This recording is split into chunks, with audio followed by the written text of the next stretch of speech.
Welcome back. So this morning we have Praveen Livingston who will be sharing the word with us. He's an active and integral part of Powerhouse Church. He's also part of the leadership along with his wife Labana. Praveen and Labana have a cute, handsome son Micah who turned one just last month. Praveen works for Verizon Data Services as manager. Praveen is also an amazing photographer. So after the message, Nitin will lead us in the closing song. But for now, over to my friend Praveen. Thanks, Sandeep. Hope I'm audible, right?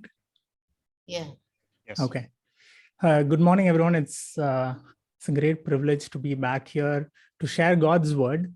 So as we go, you know the topic, you saw the posters and all the things that you received in WhatsApp. The title for today is Everything Matters. Writer Annie Dillard famously said, "How we spend our days is, of course, how we spend our lives." An average person in India, a country having a life expectancy of 69.66 years as of 2019, spends nearly 200,000 or 2 lakh hours studying, working, caring for, and serving others. This is 1/3 of our lives. As Annie Dillard said, how we spend those hours today and tomorrow is ultimately how we spend our lives. What a tragedy it would be to look back at our life when we are 70 and see that we have spent all the time meaninglessly without thinking deeply about what we are doing. According to a 2017 survey of over more than 2,000 workers by a company called Better Up Labs, 9 out of 10 career professionals told researchers that they would sacrifice 23% of their future earnings, which comes to an average of 21,000 US dollars, for a work that is always meaningful. Gone are the days when the sole purpose of work was to provide the required money for taking care of you and your family. Over the last 5 decades, there has been a shift from money towards a new form of currency, meaning. And as our Harvard Business Review puts it, meaning is the new money. But this is the world thinking at its best. What about us as Christians? I don't know if you remember the last time I spoke with all of you on the book of Ecclesiastes, and the author emphasizing again and again had meaningless, utterly meaningless, when he explores every pursuit under the sun. But when he concludes the book, this is what the author had to say. The end of the matter, all has been heard. Fear God, keep his commandments, for this is the whole duty of man. For God will bring every deed into judgment with every secret thing, whether good or evil. Commentator Phil Ryken says about this verse, the final message of Ecclesiastes is not that nothing matters in the end, but that everything matters in the end.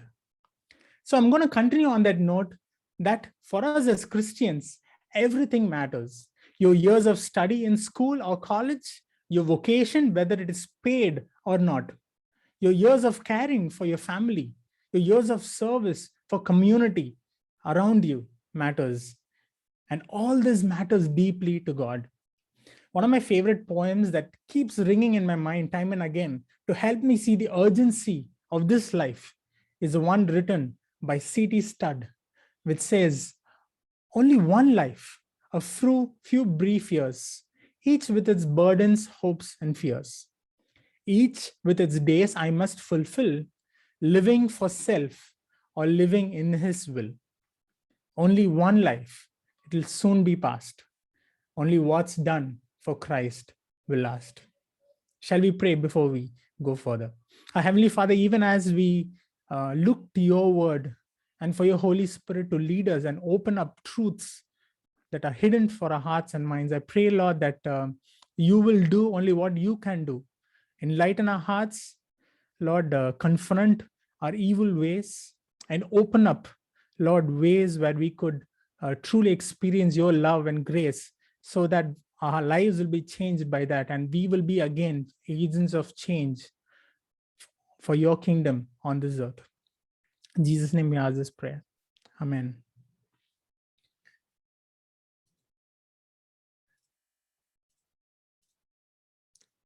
The greatest stumbling block that prevents us from living a meaningful life, whether you are studying or working or raising children or serving community, is an understanding of the gospel.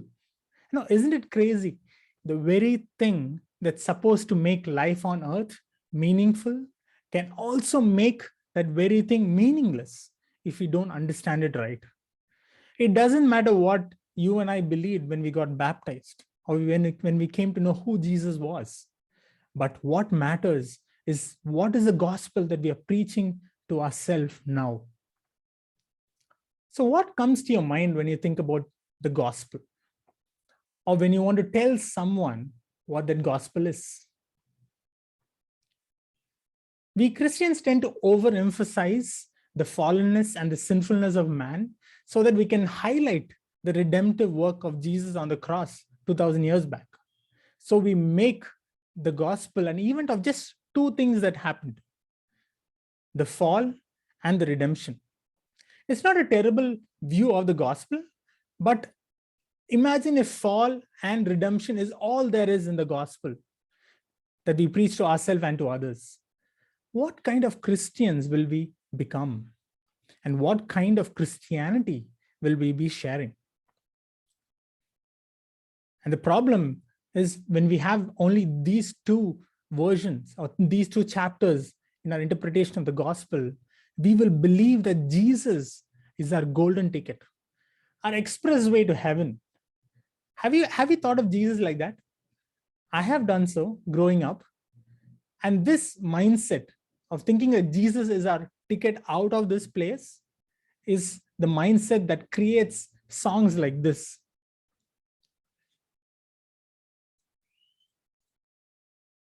I don't want to mention who wrote this song.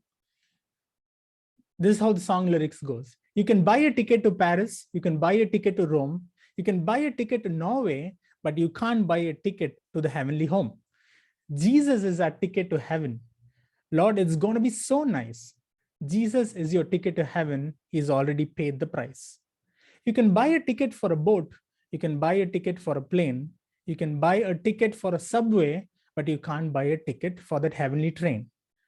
Once you've got your ticket, you don't have to worry about a cancellation. You'll be traveling first class. Go ahead and make your reservation.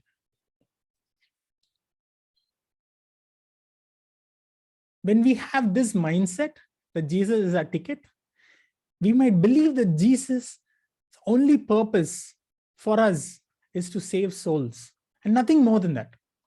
So our primary objective in all our interaction in this world, whether you're at home or you're among your friends or at workplace, the only primary objective that we might have, if we believe that, is we want to abstain from sin so that we don't go back to that fall. And so that our ticket to heaven is secure. We might do some good work for others now and then, but that is only to earn favor from God. The greatest problem is when we start believing that our only mission in this world is to ultimately save souls. We serve others only to the extent that we may be able to bring them to Jesus. I'll repeat that again.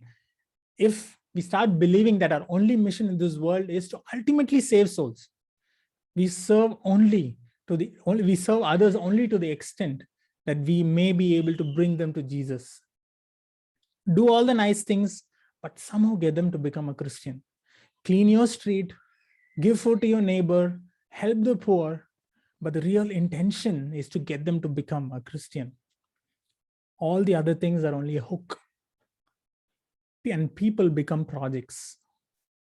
And there is ultimately no real service or care given to God's creation when we have this fall and redemption mindset. I challenge you to start noticing every time you slip into this thinking. My guess is we operate on this mindset a lot of times knowingly or unknowingly. So if we were to change this story, we might say, okay, there's one more chapter of the gospel that makes sense, creation. So let's add that because that's important, right? In this gospel storyline, we realize that God created the world good. The story of redemption does not begin with the fall, but with God's purposes in creation and humanity being made in the image of God. But this too falls short. What's the point of God's creation when our ultimate home is to be with God in heaven? We are going to leave behind everything that's physically created anyway, if this is the mindset that we have. But when Jesus comes back, won't restoration happen? Isn't that part of our belief also? So we might add another chapter to this, the restoration. And that's an important chapter. Yes, it is. But with this gospel narration, where there's creation, fall, redemption, and restoration, we give the right emphasis to restoration so that the creation and the restoration are in correct balance now. God has designed the world good. He made us in his image. When Jesus comes back, the realization of the new heavens and new earth will happen. So God, whose original design has been corrupted because of the fall, is now on the redemptive mission to see its restoration. That's the complete picture, right? Or is it? Or is it not? This storyline, creation, fall, redemption, and restoration, popular as it may be, is still missing something. Think deeply for a minute. This mindset leaves you in the dark about your life now, after redemption. It does not talk about the role of humanity in God's redemptive mission. So what happens is our attitude to everything wrong in the world, whether it's decay, whether it's corruption, whether it's poverty or abuse, our attitude for everything wrong in this world becomes, as John Mayer sings, waiting on the world to change. We desperately need another chapter to give meaning and purpose to everything that we do now and tomorrow until restoration happens. And that chapter is renewal. You and I have a role to play in God's redemptive story and in the ultimate restoration of the world. Indeed, that restoration has already begun 2000 years back, but it is not yet complete. Consider this. In one of the most important chapters in the whole of New Testament about the resurrection that Paul writes, which is in 1 Corinthians 15, after writing 57 verses about the resurrection of our physical bodies, how does Paul conclude that chapter? He doesn't say, since there is now a resurrection, he just look up and just wait for this glorious future. No, he doesn't say that. This is what he says. He says, therefore, my beloved brothers, be steadfast, immovable, always abounding in the work of the Lord, knowing that in the Lord, your labor is not in vain.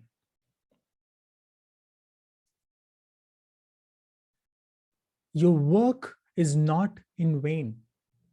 Why not?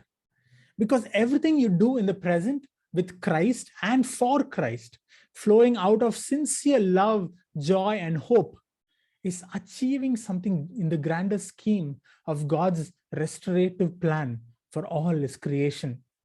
I want to read a quote from N.T. Wright, which talks about this. This is what he says: what you do in the Lord is not in vain. You are not oiling the wheels of a machine that's about to roll over a cliff. You are not restoring a great painting that's shortly going to be thrown on the fire. You are not planting roses in a garden that's about to be dug up for a building site.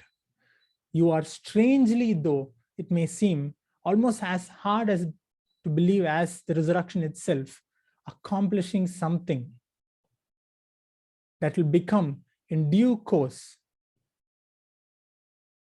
part of God's new world.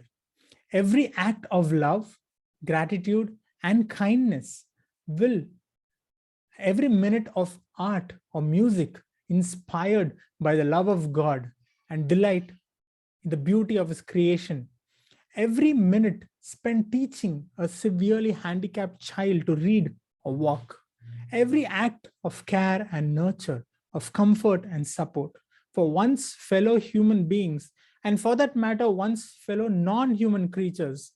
And of course, every prayer or spirit-led teaching, every deed that spreads the gospel, builds up the church, embraces and embodies holiness rather than corruption, and makes the name of Jesus honored in the world, all of this will find its way through the resurrecting power of God into the new creation that God will make one day.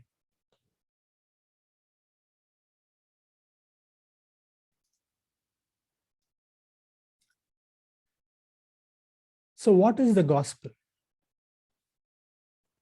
Gospel, which literally means good news, is the news that God created the world good, full of joy. He created you and me to be just like him, with amazing ability to think for ourselves, create with our hands, love and rule over his creation. We were in perfect relationship with God and with each other. There was no hint of sin or sickness or spiritual death in this world. All we had to do was to remain obedient, but humanity rebelled and we fell.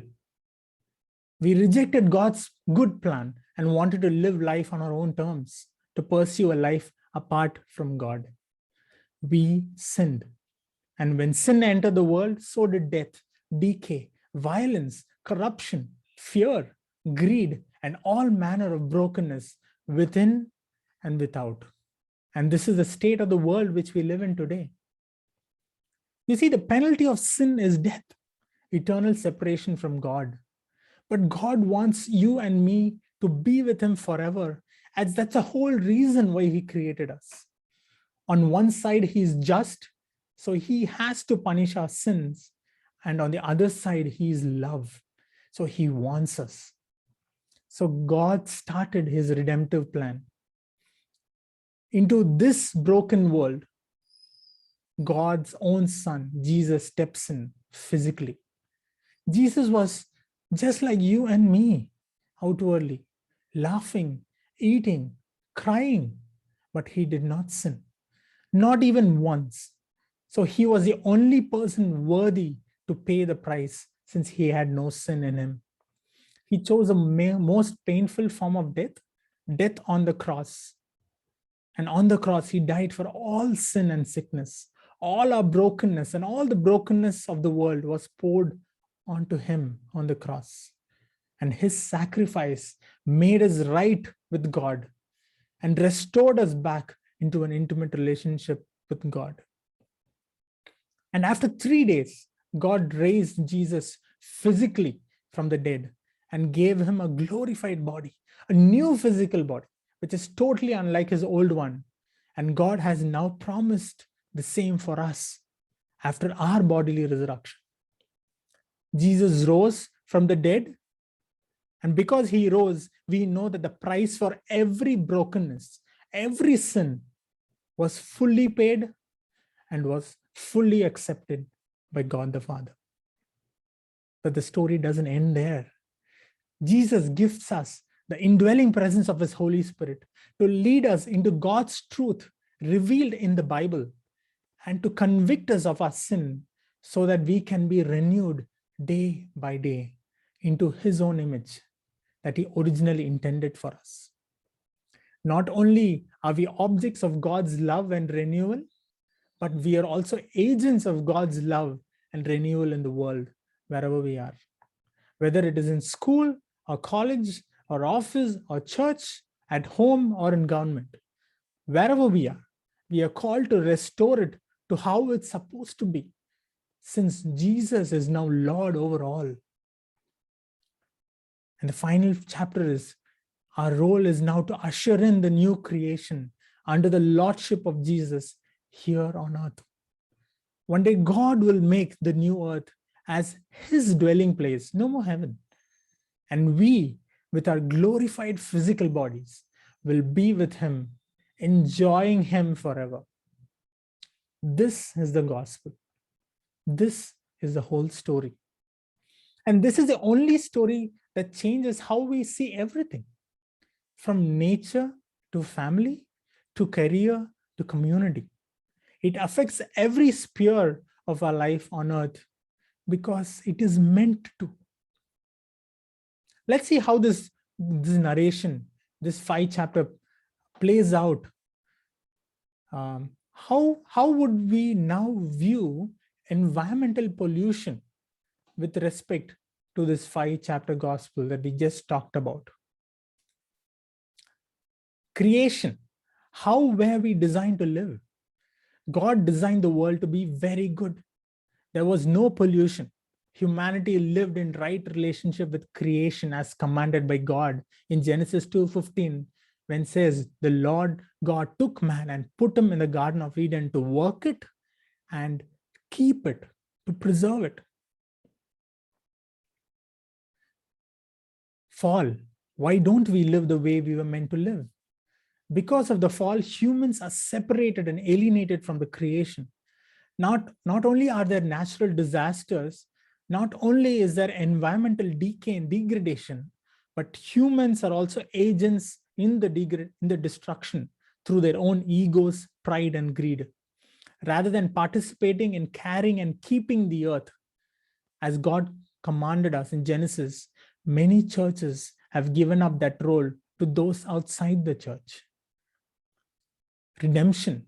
What does Jesus do to begin the process? God promises us to transform and clean our hearts. Jesus takes our ego, greed, and pride and our failures to steward his creation on the cross. We take on his righteousness and his perfection. And by his resurrection, Jesus fills the church, that is you and me, with his Holy Spirit. Now the church is empowered with new life and new power to bring healing to the earth. And as we ensure that the earth is being cared for, we win more people to the beauty of the gospel, because our evangelism is demonstrated not just by our words, but also by our works. Renewal. How do we sustain this new way of life? The Spirit increases our awareness of new creation, and he renews us daily. The Spirit leads us into repentance when we demonstrate a lack of environmental stewardship and cultivates in us a righteous anger towards environmental degradation. As we are renewed daily, we begin to see our own apathy or greed diminish and our love for creation increase. And finally, restoration. What is the ultimate outcome of this new way of life? There will be new heaven and a renewed earth on which God's people will dwell. Isn't this quite a perspective on pollution when we start looking at it through the gospel? Let me apply to something closer to home. Labana, as Sandeep introduced, we have a 1 year and a 1 year old.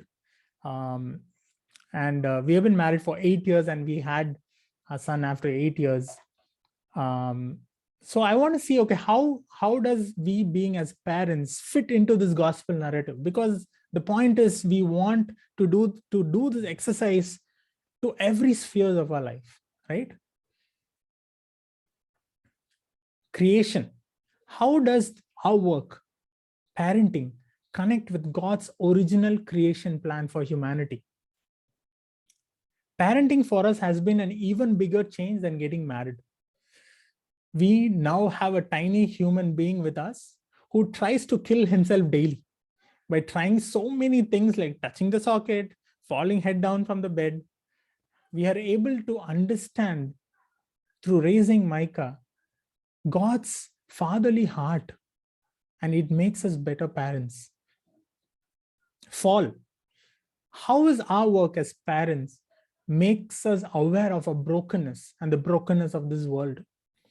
When Micah is upset or irritated, he has learned to hit us. Day before yesterday, he was extremely cranky, not going to sleep. It was late in the night. And Labana was with him, and he starts hitting Labana on her face.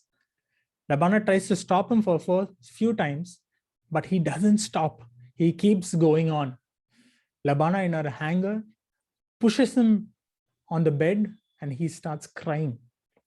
Later, she came to me to tell how bad she felt about what she did to Micah and how she let her anger to what Micah was doing get the best of her. We are deeply broken people, and it gets the best of us sometimes. But our stories don't end there.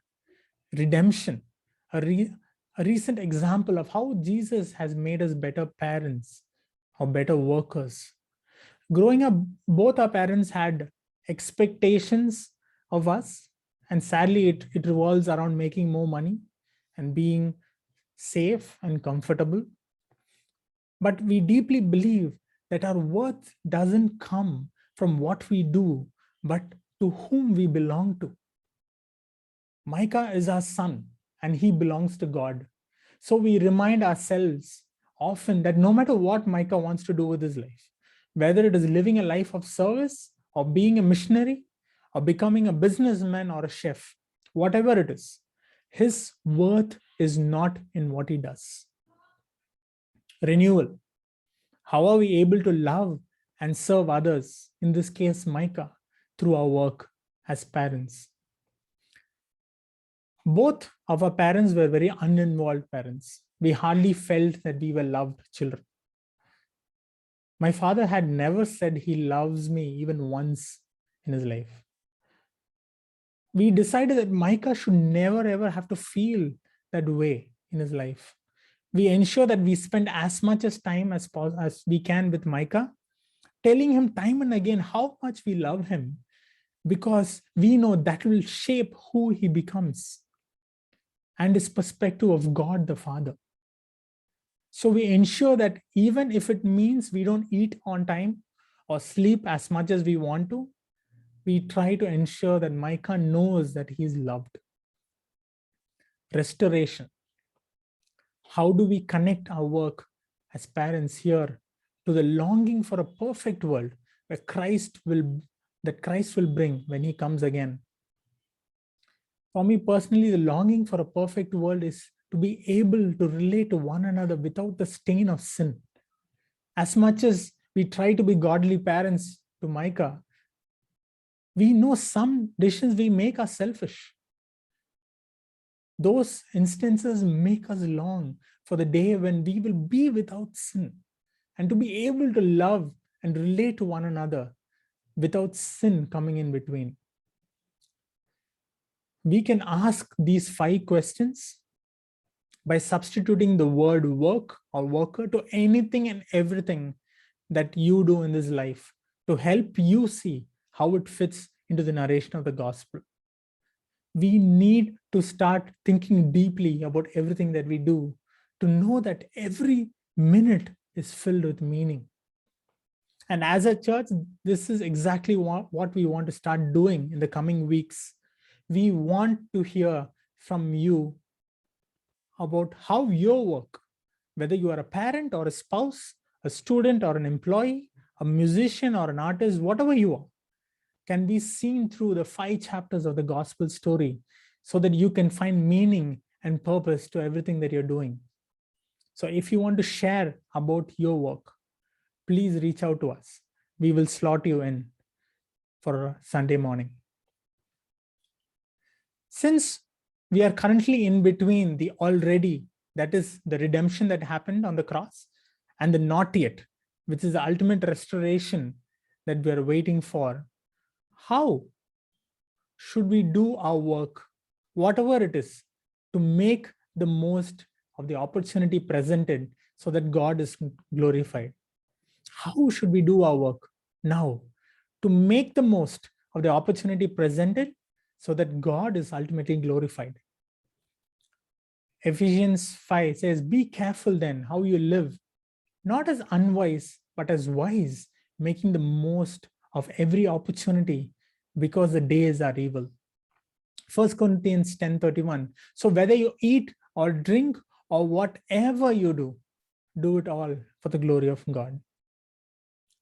Let us quickly look at 4 C's to point us in this right direction.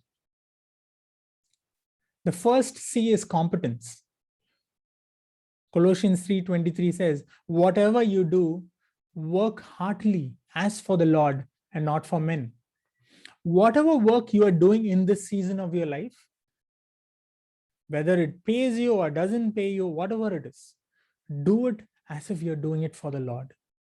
Take a minute and think, how differently would you do the things that you do daily if it is for Jesus that you're doing? Whether it is cleaning or coding, whether it is helping or healing, whether it is creating or cooking, do it as for the Lord and not for men.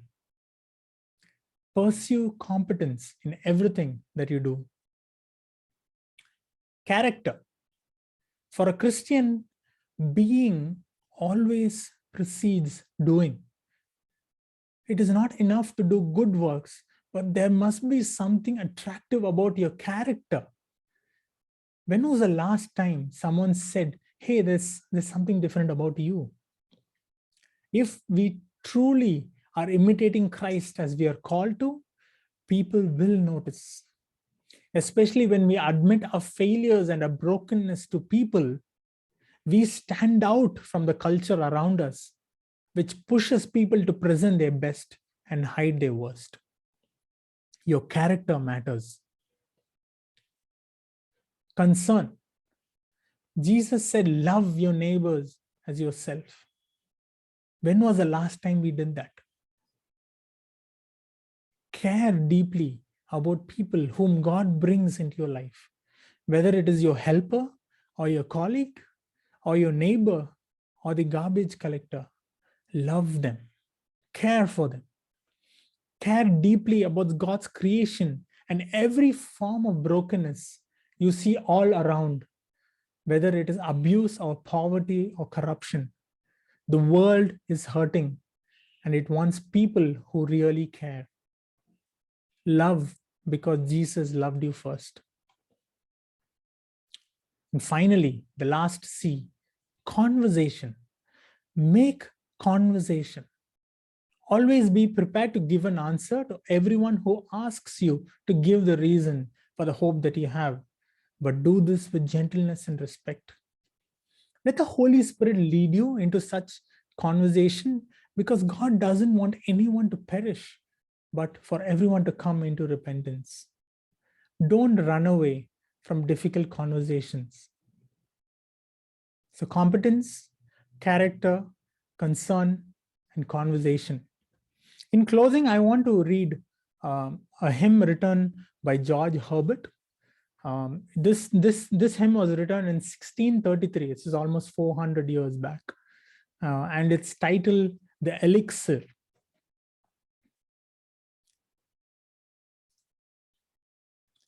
Teach me, my God and King, in all things thee to see, and what I do in anything, to do it as for thee.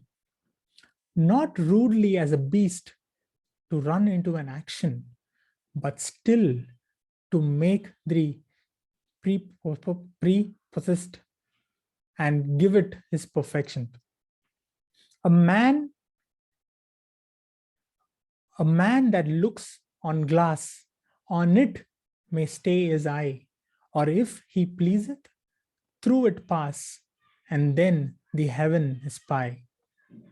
All may of thee partake, nothing can be so mean, which with his tincture for thy sake will not grow bright and clean. A servant with this clause makes drudgery divine, who sweeps a room as for thy laws, makes that and the action fine. This is the famous stone that turneth all to gold. For that which God doth touch and own cannot for less be told. Jesus is the elixir who turns everything to gold. No matter what you do in the season of your life or the seasons to come, when you do it with this attitude that you're doing it for God and knowing that how it fits into the whole narration of the good news, the gospel that we preach and we live for, everything, it becomes gold, and it makes even drudgery divine. Shall we look to the Lord in prayer so that we are able to process our life through this framework, and we find meaning in everything that we do? That's ultimately what we want to achieve, is to be able to relate everything that we do in our lives with the gospel. Shall we look to the Lord in prayer? Our Heavenly Father, we thank you for your word. We thank you, Lord, because this is your story. From the beginning to the end, Lord, you have planned it all. The creation, the fall, the redemption, the renewal, and the restoration. And you have called us to partake in this amazing story, Lord, that sometimes our mind can't understand. But we know, Lord, one day when we see it, we know, Lord, everything will be beautiful. Lord, we look forward to the ultimate restoration, but help us not to lose focus of the chapter that we are in, which is renewal. Help us to be renewed day by day as we allow the Holy Spirit to work in our hearts. But also, Lord, help us to be agents of that renewal wherever we are, whether we are parenting or we are helping, whether we are studying or working, wherever we are. I pray, Lord, that we'll be able to do everything as if we are doing it for you. And we'll do it, Lord, with competence. Lord, we will care. And Lord, we'll make conversation. Thank you for this time. Pray, Lord, that your name will be glorified through our lives. In Jesus' name I ask this prayer. Amen. Over to Sandeep.